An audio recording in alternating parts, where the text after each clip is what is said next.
दोस्तों, आज का पॉडकास्ट बहुत सेंसिटिव होने वाला है क्योंकि आज हम बात करेंगे एक्स मुस्लिम की। क्या सोसाइटी अपना धर्म बदलने के बाद उन धर्म जाति को एक्सेप्ट करती है या उन्हें कई अलग अलग तकलीफ़ों से होकर गुजरना पड़ता है।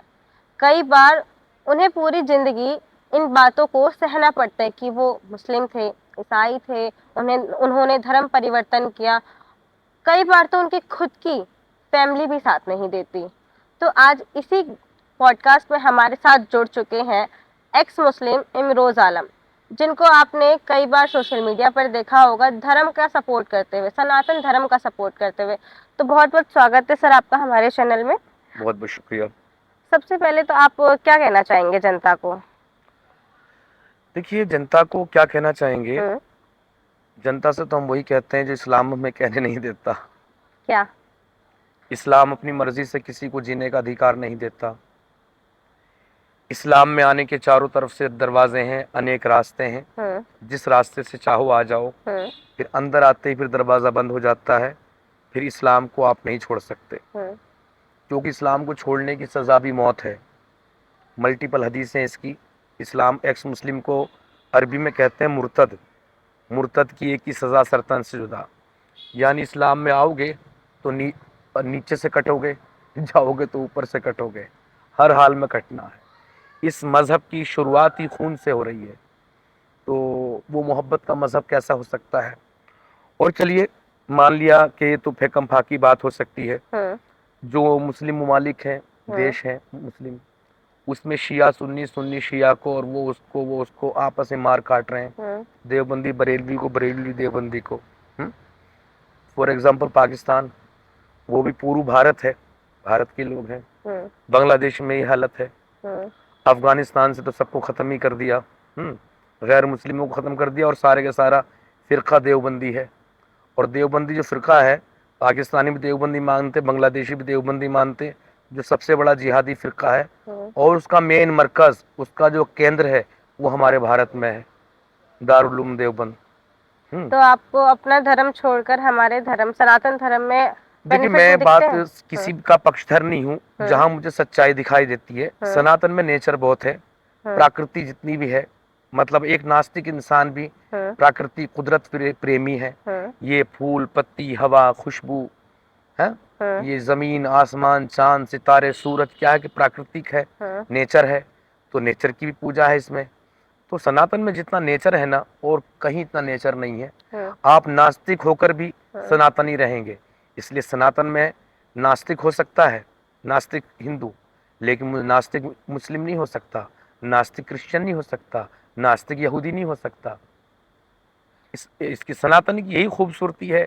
ये श्री राम है, ये श्री कृष्ण है, ये शिव शंकर है, ये माँ पार्वती है, ये काली माँ है। इनको मानो, इनको मानो, या तुम किसी को भी ना मानो, रहोगे तुम हिंदू के हिंदू। रहोगे, हम हाँ, सनातनी हैं। लेकिन इस्लाम में क्या है कि तुम्हें जितना कह दिया उतना ही मानना है, और मानना ही मानना है। और नहीं मानोगे तो फिर सर धड़ से कलम। सर तन से जुदा। मतलब आपको जब आप मुसलमान थे तब आपको 5 टाइम का शायद नमाज पढ़ना होता है, तो आप पढ़ते थे 5 टाइम हाँ, का बिल्कुल नमाज? पढ़ता था, और बड़े उससे किरात के साथ पढ़ता था। आऊज़ु बिल्लाहि मिनश शैतानिर रजीम, बिस्मिल्लाहिर रहमानिर रहीम। बहुत अच्छी किरात के साथ पढ़ता था। हालांकि कि मैंने कभी ये नहीं, नमाज नहीं पढ़ाई किसी को। मेरी अच्छी किरात थी। और किरात कहते हैं गा के पढ़ना कुरान की अच्छा। आयतें। हाँ, तो 5 के टाइम पे 6 भी पढ़ लेता था, तहज्जुद की पढ़ लेता था, जो 12 बजे के बाद नमाज शुरू होती है।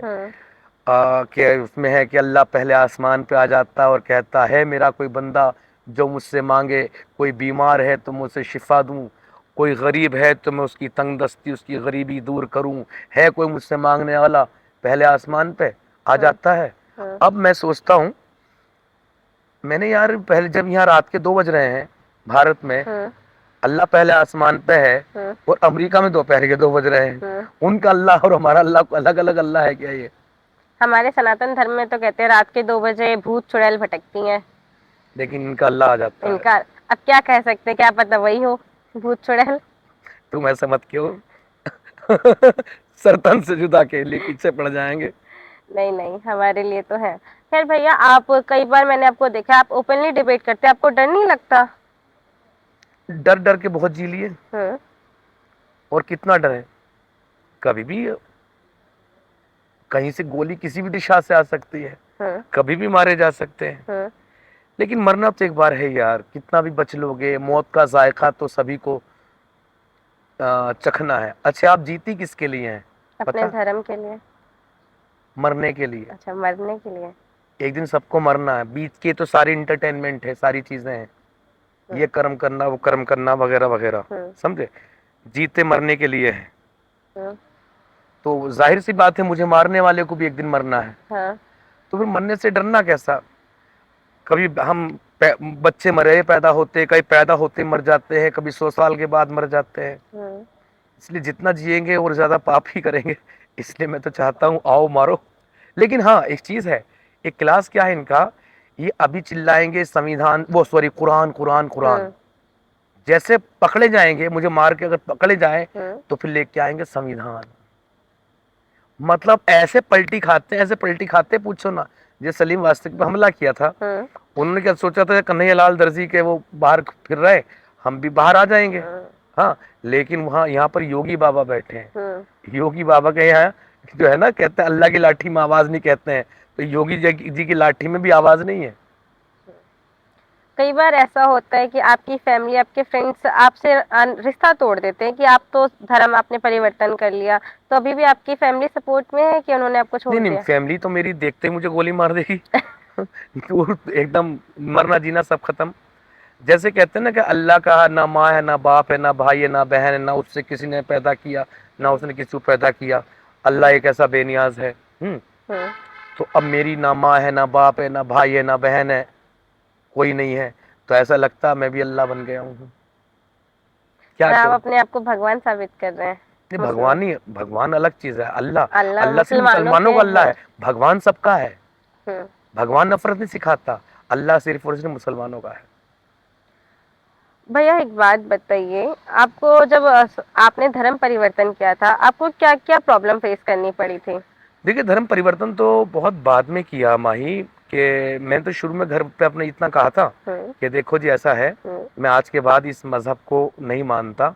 मैंने मोहम्मद साहब का भी चिट्ठा पूरा पढ़ लिया, पूरा कुरान का तर्जुमे, कई कई ट्रांसलेशन पढ़ लिए, जान लिया, लेकिन मैं तुम्हारे बीच में रहूंगा मुसलमान बनकर ही, लेकिन मुझ पे रोजा नमाज ये सारे प्रेशर मत डालना। लेकिन वो कहाँ मानने वाले थे। मेरे ऊपर दबाव बना, बहुत तगड़ा वाला प्रेशर डालना शुरू किया, फिर मेरा बायकॉट किया, फिर मेरी एक बार ठुकाई कर दी सबने मिलके। फिर मैंने मतलब सोचा, आपके परिवार वालों ने हाँ आप पे हाथ उठाया? जी, तो फिर जब सबने ठुकाई कर दी, मैंने अब नहीं, अब तो बहुत हो गया, सर से तो पानी हाथ उतर से गया। निकल गया। हाँ, इस इस्लाम ने मेरा सब कुछ छीन लिया। अब मैं भी इस्लाम की सच्चाई चीख चीख के पूरी दुनिया में कहकर रहूंगा, और मैं इस्लाम की कोई बुराई नहीं करता, जो लिखा हुआ है वही बोलता हूँ। अब ये इतनी गालियां देते हैं, भर भर के धमकियां तो देते ही है, लेकिन गालियों पे मैं पीएचडी कर चुका हूँ। ऐसी सी गालियां तुम्हें सुना दूं फोन में, तुम्हारे कानों से धुएं निकलने लगेंगे। हाँ, तुम्हारा इस पे डाल दो वो जरा सी एक क्लिप, तुम्हारा चैनल तुरंत सस्पेंड हो जाएगा, बैन हो जाएगा। अब ये गालियां देते मैं इनसे कहता हूँ, देखो मेरी माँ तो अब दुनिया में नहीं रही, मेरे भाई बहन, मेरे तमाम अजीज रिश्तेदारी तो सबके सब मुसलमान हैं, आज भी ये मुसलटे हैं, तुम किनको गाली दे रहे हो? लेकिन नाली का कीड़ा है ना, जब तक गू ना खाए तो सुधरेगा बाज नहीं आएगा, वो तो करना ही करना है इनको। भैया कई बार ऐसा होता है कि आपने धर्म परिवर्तन कर लिया और आपको अब डर लगता है घर से बाहर निकलने में, क्योंकि गोलियां आपको कहीं से भी चल सकती है, आपको ही पता, और अभी अभी आपने जस्ट बोला भी है, तो फिर आप निकलते कैसे हैं घर से बाहर? आपको देखिए मैं बिना मास्क के निकलता हूँ, मैं कोई मास्क वगैरह भी नहीं लगाता। हाँ, और मैं ऐसा कभी छुप के नहीं रहता, क्योंकि मैं शुरू शुरू में बहुत एहतियात बरतता था। मैंने देखा ये छोड़ने वाला तो है नहीं, इनका मौका लगा, सलीम वास्तिक को उसके घर पे आके नहीं छोड़ा। देखो, जबकि वहाँ कैमरे लग रहे थे, सारी चीजें थी, सब कुछ था। मेरे तो यहाँ पे कैमरे मेरे भी नहीं है, लेकिन यार वही बात ना कि जब मरना ही है तो फिर करना क्या। गवर्नमेंट सिक्योरिटी देती है आपको? कोई सिक्योरिटी नहीं, गवर्नमेंट की तरफ से भी कोई सिक्योरिटी नहीं? कोई सिक्योरिटी नहीं। कभी आपने अपील करा गवर्नमेंट से सिक्योरिटी के लिए? मैंने अपील भी नहीं किया, जो मैं झूठ बोल लूं। कभी अगर आप अपील करें भाई तो क्या पता अपील मिल जाए? करें, यहाँ मैं रेंट पे रहता हूँ, छोटा सा घर लेके, फिर सिक्योरिटी आप रखेंगे तो आपको घर भी बड़ा लेना पड़ेगा, है ना, फिर कहीं जाएंगे तो एक गाड़ी मेंटेन करनी पड़ेगी, गाड़ी का पेट्रोल डीजल भी चाहिए, फिर जो साथ में सिक्योरिटी वाले, सरकार हालांकि तनख्वाह दे रही, आप खाने को तो पूछेंगे। इतनी तो इंसानियत, तो मानवता बैठती है, पता चलेगा 50-60 हज़ार मंथ का, यही फालतू का खर्चा। इसलिए तो आप जो पैसे कमाते हैं वो कमाते कहाँ से? सोर्स ऑफ इनकम क्या है आपकी? मेरा सोर्स ऑफ इनकम, आज ही मेरे पास जो मैंने कॉमेडी कंटेंट में ज्यादा काम किया बॉलीवुड में, कुछ कॉमेडियंस को छोड़ के बाकी सबके साथ ही किया है। जैसे वो चीज आ जाती, किसी का नाम नहीं लेना चाहता अभी अच्छा, मैं। वो दुनिया अलग ही दुनिया है मेरी। और बाकी मैं एक यूट्यूबर भी, यूट्यूब से भी इतना जीने लायक कमा लेता हूँ। अच्छा, हाँ, मैं पहले से फिजूल खर्ची रहा हूँ, मेरे खर्चे बहुत ज्यादा है। जितने में एक बड़ा परिवार पल जाएगा, इतने में मैं अकेला नहीं पल पाता। सोचने वाली बात है। पहले आप उसी इनकम में पूरा परिवार पाल लेते थे, अब आप अकेले भी नहीं पल नहीं पा रहे। परिवार तो पहले मेरा 2017 से अच्छा वक्त शुरू हुआ था, तो यानी कि कहने का मतलब जितने में परिवार नहीं परिवार अच्छे से पाल लेते हैं लोग, इतने में मेरा खुद का भी खर्चा नहीं चलता। कुल मिला के फिजूल खर्ची, लोगों के लिए दया भाव ज्यादा होना। अभी की जैसे बात बताऊं, एक शख्स के लिए मैंने बहुत कुछ किया। जब उसके अभी की बात बताऊं, रिसेंटली 1 हफ्ते के अंदर की, दिल्ली में ही है, नाम क्या लूं, कि बहुत कुछ किया। जब भी घर परिवार में उसे दिक्कत आई, फिर एक दिन फोन किया कि यार मैं गाड़ी लेना चाह रहा हूँ, और मेरे पास ऐसे से डाउन पेमेंट में 30 हज़ार कम पड़ रहा है, मैंने दे दिए। ओके, ये भी कर दिया। फिर पता चला रात को आया, जब मेरी आंख लगी, एक मेरी गोल्ड की रिंग लेके चला गया। ऐसे से भी है। तो कुल मिला के दया भाव रहना चाहिए। ये नहीं अगर वो इंसान बुरा था तो आज के बाद आप किसी की हेल्प नहीं करेंगे, वो नहीं करना करेंगे। खैर ये पार्ट अलग है। तो इस्लाम जो है ना, जो बताया था मैंने, उसके आने के अनेक रास्ते हैं, जाने का कोई रास्ता नहीं है। सीधे सीधे मुर्तद किएगी सजा सरतन जुदा। पाकिस्तान का एक शख्स, एक मौलाना बता रहा था कि एक हमारा हिंदू भाई था और बहुत अच्छा था, वो शराब पीता था। हमने कहा यार तुम शराब वो इस्लाम में आ जाओ। बोले इस्लाम में तो शराब हराम है। बोले हमने कहा जी तुम्हें पीने की परमिशन दे देंगे, तुम पी लेना इस्लाम में आके। उसने जी ठीक है, और भाई उसने खुशी खुशी कलमा पढ़ लिया। जब रात के 8 बजे 9 बजे जो भी पीता था, उसके दिमाग में टिक टिक टिक उसकी घंटी बजी। जब बहुत बढ़ा शराब की तरफ, मौलाना कह रहा हमने हाथ पकड़ लिया, क्या कर रहे हो हुजूर? बोले आपने तो ये शराब की परमिशन दी थी। बोले हमारे कहने से इस्लाम थोड़ी बदल जाएगा। बोले अच्छा मैं वापस हिंदू हो रहा हूँ। बोले अच्छा अब तुम हिंदू होगे तो तुम्हारा गला कटेगा, इस्लाम छोड़ने की सरतन से जुदा। तो फिर वो कहते हैं देखो हमने कितना अच्छा किया, एक भाई से शराब भी छुड़वा दी और इस्लाम में भी ले आए। इसे कहते हैं अलतकैया करना। इस दीन के लिए आप झूठ भी बोल सकते हैं। तो ये है इस्लाम की एक जो है, एक आयत से मुझे बड़ी वो है पर्सनली, इसको मैं कोर्ट में भी लेके जाऊंगा, कभी लेकर पहुंचा। सूरह तौबा की 23वीं आयत, इसमें अल्लाह कह रहा है ए ईमान वालो, तुम्हारे माँ बाप भाई बहन यानी खून के जो सगे रिश्ते हैं वो दीन की जगह कुफर को तरजीह देने लगे, यानी इस्लाम छोड़ दें, तो तुम उनसे दोस्ती ना रखो वरना तो तुम जालिम हो। इसलिए इस आयत के मुताबिक मेरे घर वाले तमाम रिश्तेदार कोई भी दोस्त नहीं रखता। हाँ कुछ लिबरल मुस्लिम जो है, लिब्रांडू जिन्हें बोल देते हैं हम, हिंदुओं में भी लिब्रांडू है, मुस्लिमों में लिब्रांडू है।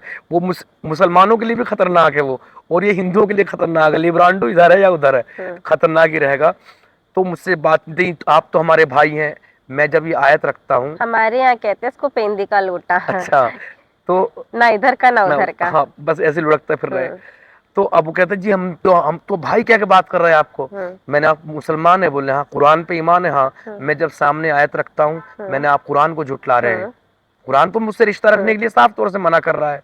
ऐसा अगर आज आप ये कहते हैं मैं घर में नास्तिक हूँ, मैं किसी देव देवता को नहीं मानती, तो ज्यादातर घर वाले नाराज होंगे, 2-4 बार समझाने की कोशिश करेंगे। तुम अपने तर्क रख सकती हो, भाई मैं इस कारण से ईश्वर को नहीं मानती। तो हर हल्का सा ज्यादा किसी ने 2 थप्पड़ मार देगा, भाई ऐसा कैसे, लेकिन कोई गला तो नहीं काटेगा। नहीं, बिल्कुल नहीं। कुछ दिन के बाद सब माँ बाप भाई बहन जो भी घर में तमाम रिश्तेदार होंगे, थोड़ा सा नाराजगी के बाद फिर एक जैसे हो जाएंगे, अपना लेंगे। फिर वही माँ उतना प्यार से तुम्हें खाना बना के खिलाएगी जितने और भाई बहन को खिलाती है।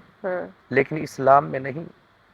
इस्लाम में तो आपने 3 जुमे छोड़ दिए ना, तो आप इस्लाम से बाहर निकल गए।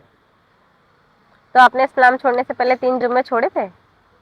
हाँ, जुम्मे तो मेरे छूट चुके थे, लेकिन फिर भी एक वो रहता ना, इस्लाम में नहीं रहे ये तो एक, लेकिन जब प्रॉपर आपने इनकार कर दिया तब तक इनकार नहीं किया था ना।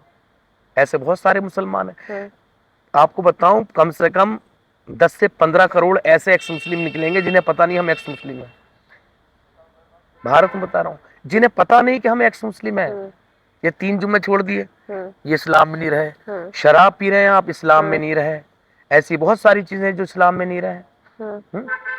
इस्लाम में जैसे अगर किसी मुस्लिम ने किसी मुस्लिम लड़की के बिना निकाह के अगर उसने हम बिस्तरी कर ली, सेक्स कर लिया, तो भी इस्लाम में नहीं रहा, उसे मारने का ऑर्डर है। 3 जगह पे मुसलमान का कत्ल जायज है। एक तो मुसलमान ने अगर मुसलमान का कत्ल कर दिया तब उसका कत्ल कर सकते हो, मुसलमान का खून मुसलमान पे हराम है। एक जगह उसने इस्लाम छोड़ दिया हो तब तुम उसका कत्ल कर सकते हो। एक ये अगर उसने किसी मुस्लिम लड़की के साथ बिना निकाह के, बिना शादी के सेक्स कर लिया है तो उसे मार सकते हो। मैं यहीं पे आपको रोकती हूँ कि आपके यहाँ अगर फिजिकल रिलेशन बना लिया बिना शादी के, हाँ, तो इस्लाम कह रहा है वो कत्ल यानी इस्लाम में नहीं रहा। और ऐसे अनगिनत मुसलमान है, ऐसे करोड़ों मुसलमान है रेप कर रहे हैं। और हिंदुओं के साथ जायज है, वहाँ पे हिंदुओं के साथ हाँ जायज, वहाँ जायज है। हाँ, इस्लाम के हिसाब से तुम उनके लिए लोंडी हो। लोंडी कहते हैं इस्लाम में, रखेल बोलते हैं लोंडी, क्योंकि इस्लाम मोहम्मद साहब ने हमारे खुद किया, ये इस्लामी कानून है। किसी बस्ती पे हमला करते हैं, किसी मुल्क पे, अगर इस्लाम की फतेह हो जाती है, जीत जाते हैं, तो सारी माल दौलत सोना चांदी सब उनका हो गया और वो लड़कियां भी उनकी हो गई। और लड़कियां उनके जब तक मर्जी किया उन्हें यूज किया, फिर मार्केट में चाहो तो उनको बेच दो। यह इस्लाम। तो वहां पर कितने सारे ऐसे मुसलमान हैं जिसने बिना निकाह के मुस्लिम लड़की के साथ फिजिकल हुआ होगा, तो इस्लाम में नहीं है। ऐसे पता ना 10 से 15 करोड़ मुसलमान हैं जिनको पता नहीं कि हम एक्स मुसलमान हैं, हम एक्स मुस्लिम हैं। जब आपने धर्म चेंज करा था तो आपके दोस्त फैमिली ने आपको कितना हेट किया था? मतलब क्या क्या कहा था, कमेंट किया होगा आपके ऊपर कि भाई क्यों छोड़ रहा है, वापस आ जा इस्लाम में, वगैरह वगैरह? अरे बड़े बड़े लालच दिए। तुम बताओ, एक बार मैंने, बहुत पहले की बात है, एक लड़की को शादी के लिए प्रपोज किया। आपने? मैंने। उसने कहा देखो मैं तुम्हें शादी के लिए पसंद नहीं करती और मैं तुम्हें एज ए दोस्त, एज ए फ्रेंड मानती हूँ। मैंने कोई बात नहीं, कोई जबरदस्ती की तो बात थी नहीं। जब मैंने इस्लाम छोड़ दिया, ये बात सामने आई, तो मालूम उसने मुझे खुद से शादी के लिए प्रपोज किया। मैंने, यार तुम तो मुझे पसंद नहीं करती थी। बोले नहीं, बस तुम इस्लाम में आ जाना, मेरा अल्लाह मुझसे राजी हो जाएगा। यानी कि मुझे पसंद नहीं करती, अपने आप को कुर्बान कर रही है, वो अपनी बलि चढ़ानी हो गई ना, जिसको आप पसंद नहीं करते। तो यह इस्लाम, अल्लाह राजी हो जाए। क्योंकि एक शख्स को आप इस्लाम में ले आए, लव जिहाद चलता क्यों है? ये लव जिहाद, धर्मांतरण इस्लाम में इसलिए क्योंकि एक शख्स को तुमने इस्लाम में ले आए, तुम्हारे अगले पिछले सारे गुनाह माफ कर दिए अल्लाह ने। आज से तुम ऐसे होगा जैसे अभी अभी माँ के पेट से पैदा हुए हो। यह है इस्लाम।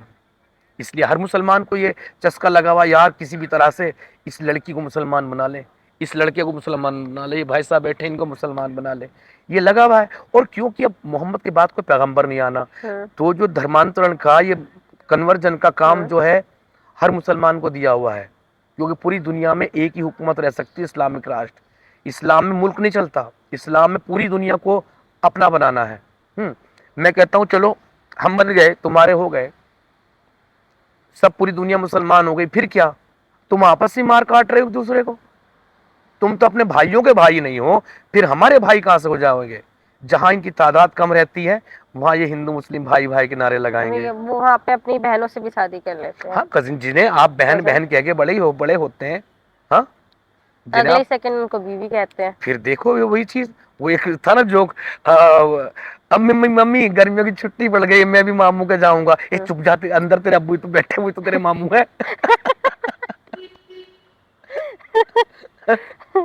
भैया एक बात बताइए, मीडिया जब आपने मीडिया में बोलना चालू करा था, कई आपने इंटरनेशनल नेशनल चैनल्स पर अपने इंटरव्यू दिए, डिबेट किए, तो आपको वहाँ पे बिल्कुल फेयर आपको बोलने का मौका मिला है कि आपको बस लगा है कि आप नहीं? कभी भी मौलाना से डिबेट करने बैठेंगे ना, वो बीच में बोलने का मौका नहीं देते। वहाँ पे माइक पे बोलना नहीं पड़ता, माइक छीनना पड़ता है, झपटना पड़ता है। तो आपने छीना? बोलने नहीं देते। जंतर मंतर मैंने 2 बार किए, और वहां पर एक शख्स से, वो तो मौलाना नहीं, कुछ भी नहीं, कुछ आता नहीं, अरे वो भी बोलने का मौका नहीं दे रहा था। बस मैं बोलूं किसी तरह इस्लाम को सच्चा साबित कर दूं। एक है जोकर त्यागी। जोकर त्यागी साहब कह रहे हैं कि मतलब गालियां दे रहे, उल्टा सीधा कहते हुए, तेरी मैं FIR करूंगा। तो करो ना, रोक के किसने रखा है? सूरह तौबा की एक आयत है, औरतें तुम्हारी खेती है, आगे से घुसो पीछे से, वो भी तर्जुमे में है, वो भी पढ़ा। लेकिन ज्यादातर अब जो तर्जुमा इन्होंने मिटा रखा गूगल से, तर्जुमा है तुम चाहे जिधर से घुसो, यानी अपनी वाइफ के साथ अल्लाह अननेचुरल सेक्स करने के लिए कह रहा है। बोले जी औरत खेती है, खेती इसलिए कहा कि उससे हम पैदा होते। अरे पैदा होते, कभी गन्ना उगाते, कभी इसमें गेहूं, कभी चावल, कभी मक्का, तो तुम अपनी खेती में किसी और का बीज डलवा लोगे? हैं? जब इंसान को जरूरत पड़ती तो अपने खेत को बेच भी देता है, तो अपनी बीवी को बेच दोगे ऐसे? लेकिन अल्लाह कह रहा औरतें तुम्हारी खेती है। वाह क्या शानदार अल्लाह है। चेंज कर कर गलत डिसीजन लिया हो?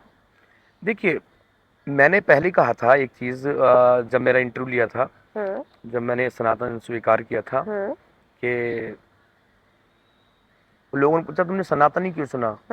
मैंने भाई कल मैं नास्तिक भी हो जाऊंगा ना, तो नास्तिक होकर भी हिंदू नास्तिक कहलाऊंगा। मेरे मरने पे ऐसे एक ब्राह्मण आएगा, पंडित आएगा, कर्म कांड करेगा जो अंतिम। लेकिन यहाँ पर तो ऐसा है कि इस्लाम छोड़ना तो दूर की बात, मुरादाबाद का वाकया है। एक शख्स ने कह दिया, बूढ़ा इंसान था, योगी जी को वोट देना। योगी जी जीत भी गए, तो मुसलमानों ने कहा ये तो काफिर हो चुका है, जब वो मर गया तो उसको अपने कब्रिस्तान में जगह नहीं दे रहे थे। ये आलम है, समझे?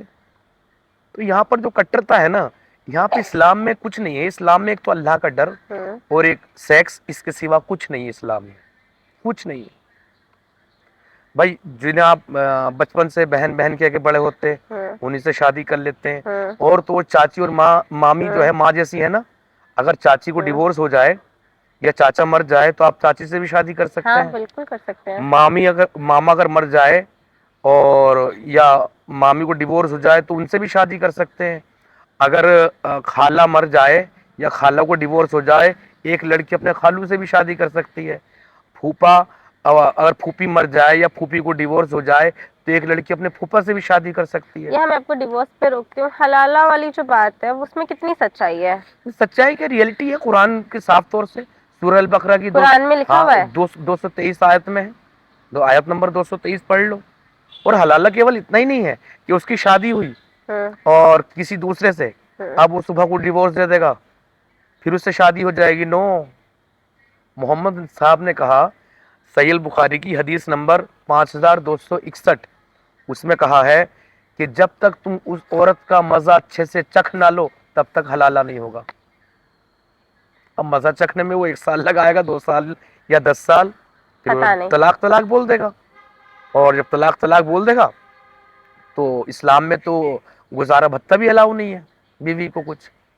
और फिर इसी सही बुखारी की एक हदीस है 2639, 2639, अल्लाह उसमें कह रहा है, वो मोहम्मद साहब कह रहे हैं कि जिस तरह इस औरत ने उसका पहले शोहर का अपने अच्छे से मजा चखा था, जब तक कि इसका ये अच्छे से मजा ना चख ले तब तक हलाला नहीं हुआ। पढ़ लो, अगर तुम्हें शर्म आती है तो ये तुम्हारी किताबों में लिखा भाई, ये मैंने नहीं लिखा और ना तुमने लिखा है, तुम्हारे प्यारे प्यारे राज दुलारे आका हजरत मोहम्मद मुस्तफ़ा सल्लल्लाहु अलैहि वसल्लम के कौल है।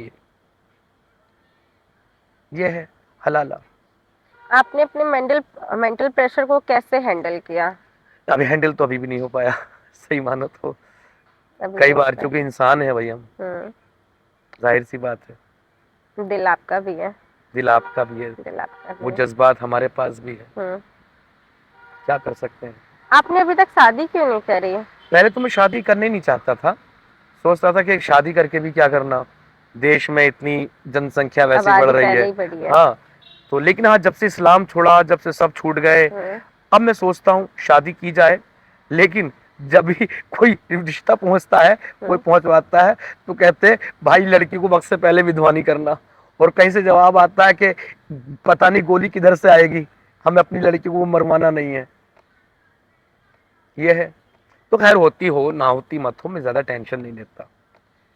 मतलब शादी हुई तो ठीक है, नहीं हुई तो भी नहीं हो तो भी ठीक। फैमिली आप आगे बढ़ाना चाहते हैं, सोच रहे हैं बढ़ाने? देखो फैमिली में मानता हूँ, लोग कहते हैं ना कि हमारी निशानी रह जाए दुनिया में, ऐसा सोचते हैं। तो वो निशानी आपके कर्म होते हैं, आप कौन सा अच्छा कर्म करके गए जिससे लोग आपको याद रखें। वरना मैं अपने दादा को कब रोज याद कर रहा हूँ, तुम कर रही हो अपने दादा को याद?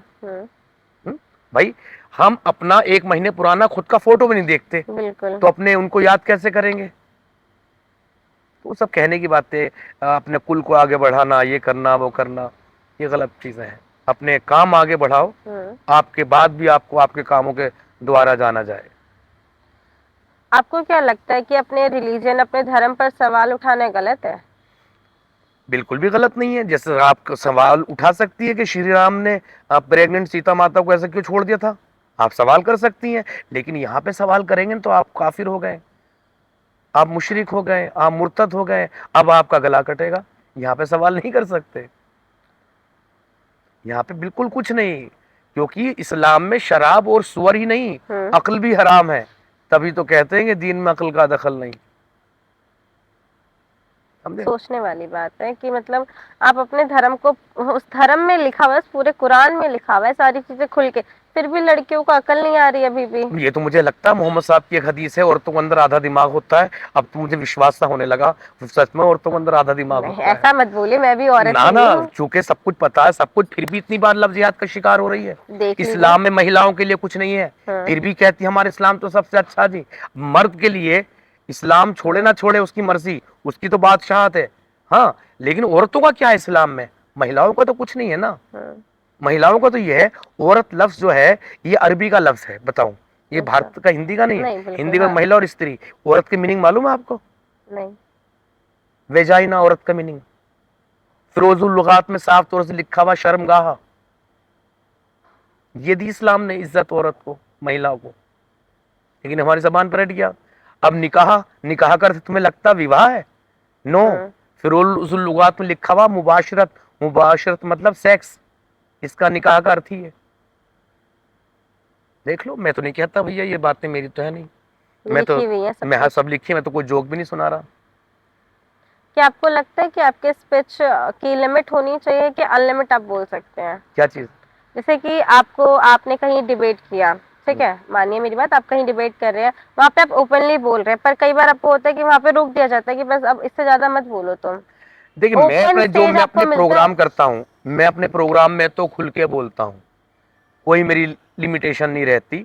हाँ, एक इज्जत के दायरे में, मैं कोई गुस्ताखी करते हुए नहीं बोलता।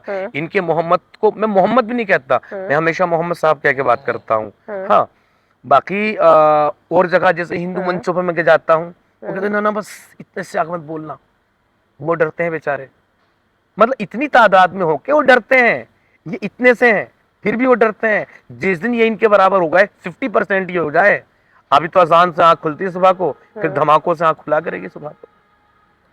कई बार अभी आपने देखा होगा, कई सारी हिंदू महिलाएं, बहन बेटियां लव जिहाद के चक्कर में पड़ रही हैं, तो आपने कभी सोचा है कि उनको रोके कैसे? कोई रोके कैसे? वो मोहम्मद साहब की हदीस याद आती है, आधा दिमाग है, आधा दिमाग, समझाए तो कैसे समझाए? तो आपने कोई कोशिश नहीं करी? नहीं, कोशिश क्या की मैंने, जो ज्ञान है वही तो हम दे सकते हैं। बहुत सारी लड़कियों का मेरे पास फोन आया, लड़कों का भी फोन आया, जो लड़कियां प्रेम जाल में फंस गई थी, पड़ गई थी, और बोले भाई अच्छा तुम्हें सुन लिया। कई लड़कों का फोन आया, भाई तुम्हारे चक्कर में हमारी खतना होने से बच गई। कई ऐसे लड़कों का भी फोन आया, मुस्लिमों के गाली दे रहा है कि मेरी गर्लफ्रेंड ने तेरी वीडियो सुन ली, कहाँ रहता भाई तू, गता। और ऐसे भी फोन आए कई लड़कियों के, जिन्होंने रोते फोन किया कि भैया तुम 1 साल पहले क्यों ना मिले थे। आपने अपना नंबर लिख कर रखा है? हाँ, मेरा नंबर पब्लिक है। पब्लिक है, तभी कॉल आते हैं आपके पास, फिर तो धमकियां भी खुलेआम आती होंगी। बहुत बहुत बहुत बहुत। कैसे मैनेज करते हैं आप धमकियों को? आदत पड़ गई है। आदत पड़ गई है। और किस दिन सच में कोई आया और गोली चल गई तो क्या होगा फिर? इस दुनिया में रोज मर रहे हैं लोग, रोज पैदा हो रहे हैं। मैं भी इस प्लानेट का एक छोटा सा जर्रा हूँ। 800 साढ़े 800 करोड़ हैं दुनिया में लोग, उनमें से एक मैं मर गया तो क्या फर्क पड़ता है, और मैं जिंदा हूँ तो भी क्या फर्क पड़ता है। लास्ट सवाल आपसे कि जो महिलाएं, बहन बेटियां, या मुस्लिम हो या हिंदू हो या ईसाई हो, जो भी धर्म से हो, वो अपना माइंडसेट कैसे करेगी? उन्हें किसी और धर्म में नहीं जाना चाहिए, उनके लिए उनका धर्म बहुत अच्छा है, धर्म चेंज करके उनका नुकसान ही है, फायदा नहीं है। देखिए, इस्लाम को तो चेंज करके फायदा है। यहाँ तो सिर्फ 72 हूरों की सरदारनी बनेगी, लेकिन सनातन में नारी को देवी कहा गया, शक्ति का रूप कहा गया। एक हिंदू अगर अपनी बीवी को मार रहा है तो पूरा समाज उसे बुरा कहेगा, लेकिन इस्लाम में मार रहा है ना तो कोई कुछ नहीं कहेगा, क्योंकि कुरान ने साफ तौर से सूरह निसा की 34वीं आयत में अल्लाह मारने का ऑर्डर दे रहा है। अल्लाह मारने का ऑर्डर दे रहा है। बीवी को मार सकते हैं। ईरान ने तो फतवा लगा दिया, अपनी बीवी को तुम कितना ही मार सकते हो, पर हड्डी नहीं टूटनी चाहिए। वो जैसे टीचर मारते थे ना कि कुछ हम्म। कुछ जगहों पे मारते थे कि वहां पे लगी तो हड्डी नहीं टूटेगी, बच्चे को दर्द होगा बस। हाँ, तो कितना ही मार सकते हैं। बहुत सोचने वाली बात है कि बहुत शर्मसार बात है ये। फिर लास्ट में आपको एक शेर सुनाता हूँ बिल्कुल। कि क्या नहीं लगता तुम्हें ये जुल्म काफी हो गया, क्या नहीं लगता तुम्हें ये जुल्म काफी हो गया, पाप है सच कहना तो लो फिर मैं पापी हो गया, और ख्वाब जन्नत के मौलवी ने दिखाए इस तरह, एक सीधा सादा बच्चा भी जिहादी हो गया। चलिए, धन्यवाद। बहुत बहुत धन्यवाद कि आपने अपना कीमती समय हमें दिया। और वीडियो के एंड में मैं सिर्फ आपसे एक ही बात कहना चाहूँगी, हिंदू बहन बेटियां प्लीज़ थोड़ा सा संभल जाइए, क्योंकि ये सिर्फ धर्म की बात है, ये आपकी इज्जत की बात है, आपकी रिस्पेक्ट की बात है। आप किसी भी धर्म में जाए, वहाँ पे आपको कोई रिस्पेक्ट नहीं मिलने वाली है। कहीं भी चले जाए, दो को छोड़कर, क्रिश्चियनिटी और इस्लाम, दोनों के एक ही कीड़ा कि कन्वर्जन का, नहीं तुम ईसाई बन जाओ, नहीं तुम मुसलमान बन जाओ, तुम ईसाई बन जाओ, मुसलमान बन जाओ। कभी अगर ये हिंदू से कोई लड़की मुसलमान शादी कर ले और वो नमाज पढ़ना चाहती, तो कभी हिंदू उसको नमाज पढ़ने से भी नहीं रोकेगा।